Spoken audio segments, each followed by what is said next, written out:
Hi all, I'm Age from Liquid Earth, and today we're going to show you how to edit that beautiful peachy orange Kylie Jenner look that she gets in many of her photos.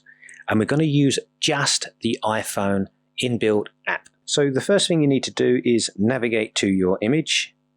Once you've got your image open, in the top right hand side, press the edit. You can use the edit in vertical or horizontal. I'm in horizontal mode just to give myself a little bit more room, but you can do the same thing in vertical. So on the right hand side we have the tools that we're going to use, and the first one we're going to use is the Brilliance. Just come up just a tiny bit with your Brilliance to about +10, and then choose the highlights, and we want to take our highlights down to around -50.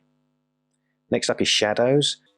I'm going to increase our shadows to +26, so that brings out a little bit more of the dark colors in your image. Add a tiny bit of contrast, just at +9 for this image. Brightness we're going to leave alone.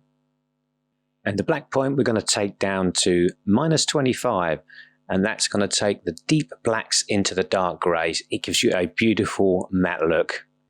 And then we have saturation. We're going to take this down slightly to -10, just to reduce the amount of color in our image. But we'll make that color back up with vibrance. Now vibrance just adds color where it's needed and is far softer on the skin tones. So increase your vibrance to +30.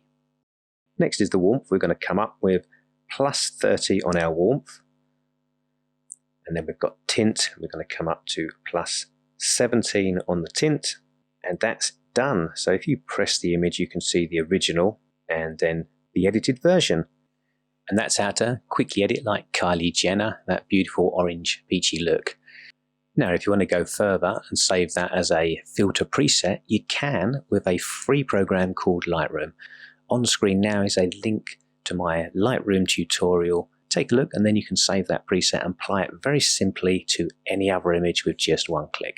Thanks again guys, really appreciate it, and I'll see you next time.